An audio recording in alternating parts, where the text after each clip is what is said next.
Alors, bienvenue à la résolution de cette énigme-ci. Alors, en gros, qu'est-ce que je disais? Vous avez à nouveau un échiquier, donc 64 cases, dans lequel on a éliminé deux cases, ces deux cases-là ici. Et je vous demandais donc de remplir le reste des 62 cases avec des dominos. Ici, les dominos, je vais les représenter par les jetons. Mais en réalité, un domino, ça a la forme de deux carrés adjacents. Par exemple, ça, c'est un domino, ou par exemple, ça, c'est un domino, ainsi de suite. Et de remplir la grille qui reste de dominos. On ne peut pas mettre des dominos une par-dessus l'autre. Et est-ce que c'était possible de remplir la grille sans qu'il reste de cases à la fin? Alors, c'était ça la question. Fait que bon, je vais y aller tout de suite avec une espèce de disposition, là. On va dire que ça fait ces deux cases-là. Hein. Ça peut être horizontal, vertical, mais ça ne peut pas être en diagonale. Hein. Donc, je peux y aller de manière bien simple. Là. Je vais mettre un domino comme ça ici, dans ceux-là. Ici, je vais y aller de même. Je vais aller comme ça. Je vais aller comme ça.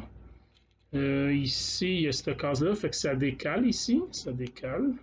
Là, ici, j'ai comme pas le choix d'aller comme ça. Je vais aller comme ça. Je vais aller comme ça. Ici, j'ai pas le choix d'aller de même. Ici, donc, je peux aller comme ça. Je peux aller comme ça.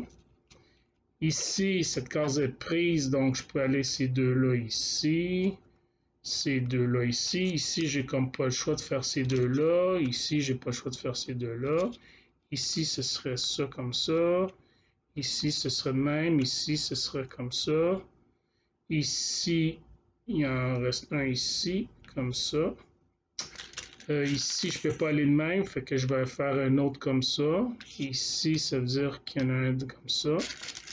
Et puis, j'en mets un comme ça. Et puis, à la fin, oh, il me reste deux cases. Il reste cette case-là et cette case-là ici, qui n'ont pas été couvertes. Donc, j'ai pas réussi. Mais là, la question, c'est pas de dire si c'est impossible de même, c'est est-ce que j'ai pas réussi parce que c'est vraiment impossible ou j'ai pas réussi parce que j'ai pas trouvé la bonne façon. Mais s'il y a une bonne façon, comment qu'on va la trouver? Donc, évidemment, en mathématiques, hein, c'est rarement la bonne technique de faire plusieurs essais hein, et d'essayer puis de voir. Il faut essayer de généraliser, avoir des astuces. Alors ici, qu'est-ce que je remarque? C'est que les deux cases qui restent, c'est deux cases en diagonale.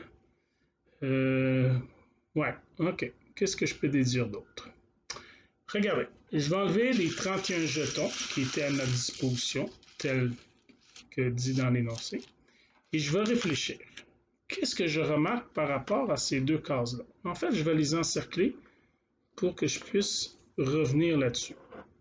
Voyez-vous, je vais encercler ces deux cases-là. Okay? C'est les deux cases de départ. Maintenant, ce que je vais faire, pour ceux qui sont des amateurs de joueurs d'échecs, vous savez que dans un échiquier, il y a deux diagonales. Hein? Il y a une diagonale qui est sur case noire, puis une autre qui est sur case blanche. Bref, peu importe les couleurs, l'important, c'est que de remarquer qu'il y a deux diagonales. Et les diagonales, c'est quoi? C'est donc les cases dans lesquelles le fou peut se déplacer au jeu d'échecs. Donc, le fou, c'est une pièce qui se déplace uniquement en diagonale. Et c'est peut-être pour ça qu'on l'appelle un fou, parce qu'il faut être fou pour se déplacer de même. En anglais, c'est plus joli, on appelle ça bishop, qui veut dire un évêque, je crois. Et puis, c'est à cause de la forme de la toque, du chapeau. Hein. Quand on regarde le fou, là, c'est beaucoup plus cute de dire bishop qu'un fou. Mais bref. OK, je vais discuter un peu de ça le temps que je fasse ça. Qu'est-ce qu'on remarque? Ça ressemble à un échiquier. Il y a donc deux diagonales. Ça veut dire qu'un fou qui est sur case noire, qui soit dans l'équipe des blancs ou dans l'équipe des noirs, ça n'a aucun rapport. Un fou de case noire, je parle, il sera toujours confiné aux cases noires. Il ne pourra jamais aller sur les cases blanches. Et inversement, un fou de case blanche, peu importe la longueur de case qui se déplace, sera toujours confiné sur des cases blanches. OK, pourquoi je dis ça? C'est que regardez au départ, les deux cases que j'ai éliminées, ce sont des cases noires. Au départ, il y a 64 cases, 32 noires, 32 blanches. En éliminant les deux noirs, il reste toujours 32 blanches, mais uniquement 32 noirs. 30 noirs, pardon. Il reste 32 blanches et 30 noirs. Donc, 2 noirs de moins. Le problème, c'est que dès qu'on met un domino, on va dire comme ça, que ce soit à l'horizontale, n'importe où à l'horizontale qu'on met, peu importe où on le met à l'horizontale, ça vient toujours combler une case blanche, une case noire. Et si je le mets à la verticale, c'est toujours une case noire, une case blanche, peu importe où je le mets. Donc, chaque domino vient enlever une case noire, une case blanche. Puisqu'à cause de ça, il me reste 30 noirs et 32 blanches, qu'est-ce qui va arriver à la fin? Ben, il va me rester plus de cases noires et 2 cases blanches. C'est pour ça qu'à la fin, je ne me rappelle plus de la distribution, mais il me semble que c'est ça, de mémoire, c'était ces 2 cases-là qui me manquaient, les 2 en diagonale. Mais c'était 2 cases blanches. Évidemment, là, j'ai fait ça de même, c'était ces deux-là, mais j'aurais pu le disposer de manière qui restait à la fin celle-ci puis celle-là. Mais ça reste 2 cases blanches.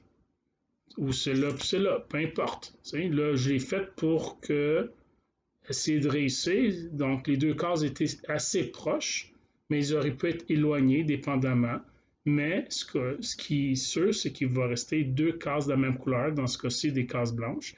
Et un domino faisant noir et blanc, on ne peut pas mettre un domino en diagonale pour dire que je fais les 2 blancs. Donc, c'est impossible. Donc, c'est une façon de prouver l'impossibilité de cette énigme-ci. Alors, j'espère que vous avez apprécié l'énigme.